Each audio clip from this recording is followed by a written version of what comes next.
We start with that call for redistricting from Governor DeSantis. He wants to redraw the congressional maps and is calling lawmakers into a special session to do it. Could have a huge impact. Democrats call this a political power grab.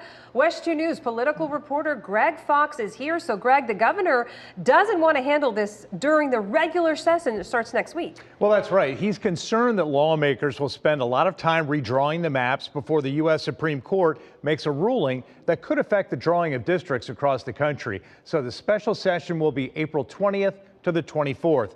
Now, you may recall House Speaker Daniel Perez formed a redistricting committee last fall. They've had a couple of meetings so far.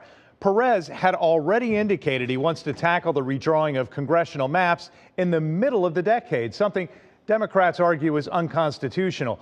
But Perez wanted to do that during the regular session. DeSantis said today his concern over racial gerrymandering is motivating him to get new maps done for this November's elections and believes it could affect 2 or more seats. Democrats fear it could affect 5 or more seats, including the local seats of Congressman Maxwell Frost and Darren Soto. Our population has changed so much in the last 4 or 5 years. We need to get apportioned properly, and people deserve equal representation. And so we look forward to being able to work with the legislature to get that across the finish line.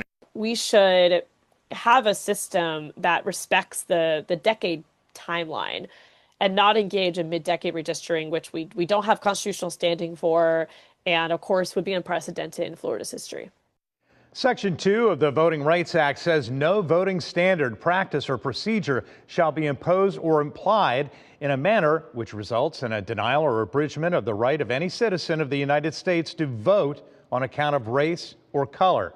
Again, if the nation's high court throws out Section 2, many predict Florida and other states will redraw those maps. Of course, the provision that maps cannot be drawn to benefit one political party would still be in effect. That's why there are currently legal challenges to the congressional maps drawn by the governor back in 2022.